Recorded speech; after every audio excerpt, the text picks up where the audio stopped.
Ah, yes, morality. That elusive concept that has baffled philosophers since the dawn of man, explained as either being objectively subjective, God did it, or through universally preferable behavior. Now, I read Blood Meridian recently, good, wholesome bedtime reading for the kids, and I found myself asking, what even is right or wrong anymore?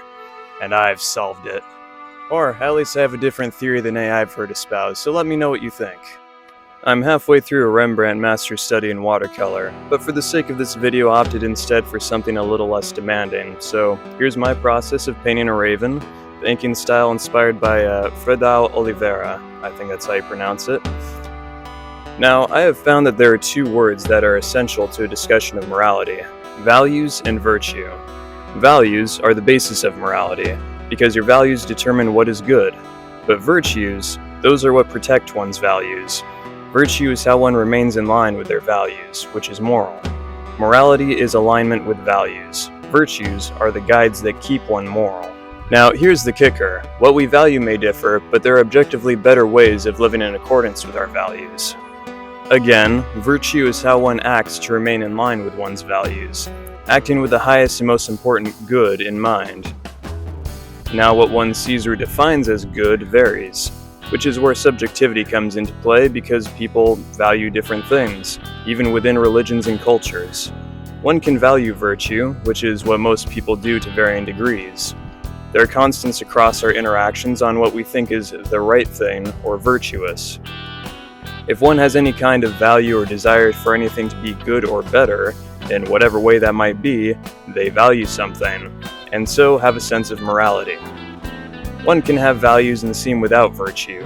If they value the self above all else, it would be virtuous for them to maintain good relations with their fellow man to make life easier. But if they value pure individualism, then it would be virtuous to not allow themselves to be intimidated into acting differently. Valuing pure individuality, of course, has its pitfalls, what with it being incongruous with reality. Which is part of why I think this framework does well. It exposes inconsistencies within one's own system of values, and allows them a workspace in which to correct those inconsistencies. Virtue is mostly independent of circumstances, but it can be informed by worldly values. Virtue must be the constant beneath everything. But both virtue and worldly values can feed off each other to some extent. But this feeding can only really occur based on common observations, like which families tend to work best so I can incorporate constants I observe from them for my own family. Because one tends to value their family's interests. One can have a family and not value their interests, but if they went to the trouble of getting married and having children, they do care to some extent. But for what reason? Societal clout, or a genuine search for fulfillment and to raise up a new generation to see this world? And if they value their family and their well-being, it is objectively the best course of action to behave to their benefit and maintain cohesion. Virtue is a fairly obvious way to maintain cohesion. This means one should also value virtue, which was informed by the value of family. Something makes everyone value virtue to some extent. Our most mundane of values are what allow us to have communities and families. It is how we have survived and ensured that survival thus far. Virtue is what it means to be human. We have the capacity for it where few other creatures come close. Now, look upon the virtues of society and see what that's wrought. Do you like what you see? Is this truly a virtuous society? You can look upon it, see how society has affected things you value, and deem them incongruous. Society isn't virtuous. Evil? Debatable. But based on your values, ones that are shared by probably all of your neighbors and even your family, it is not a virtuous society. The elites simply value different things than the common man. Again, morality is based on values, and virtues preserve those values, keeping one moral. But this framework also helps to weed things out that we shouldn't value, aka what isn't moral. Is it moral to murder, as in unjustifiably killing someone? Well, we tend to value ourselves and our loved ones, so if murder is allowed to be free, we would all be at risk. In that case, it would be virtuous to avoid murdering people, seeing as we have established that murder threatens what we value and should not be encouraged with our implicit endorsements. Pride. If pride is a value of yours, there are objectively better ways to be prideful. Taking on defensiveness is a virtue, let's say. But pride ultimately interferes with fulfillment, which is what most people would agree is important considering our finite time in these meat suits.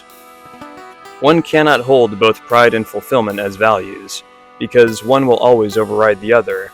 Seeking objectivity and living in accordance with reality are things that contribute to fulfillment, and pride cannot coexist with that, because we are small and live only at the whim of nature.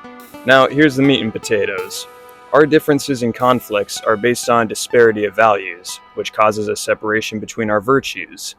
Heritage, skin color, political alignments, religion, none of these are the elementary thing we need to focus on to get our societies where we want them. It's shared values. If our values are aligned, everything else falls into place. Not that there's never conflict, but there's an understanding between all parties that they value the same things. Think of farming communities, cults, clans, tribes, and villages that have housed multiple generations of bloodlines. There's an understanding of shared values there that makes them sustainable, even if it's sustainable for as long as it needs to be. Perhaps they grow or divide and their values shift, causing a separation, but we're not getting into that today.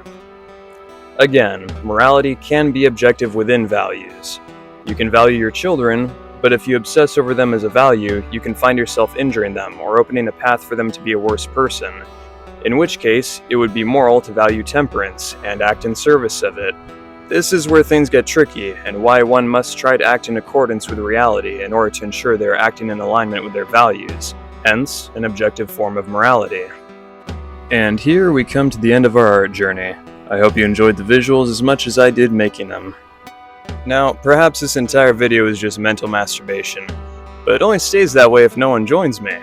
But I do think there is a worthwhile conversation to be had about these topics. So, let me know what you think, be sure to smash that dislike button, and leave your cruelest comment down below. Farewell.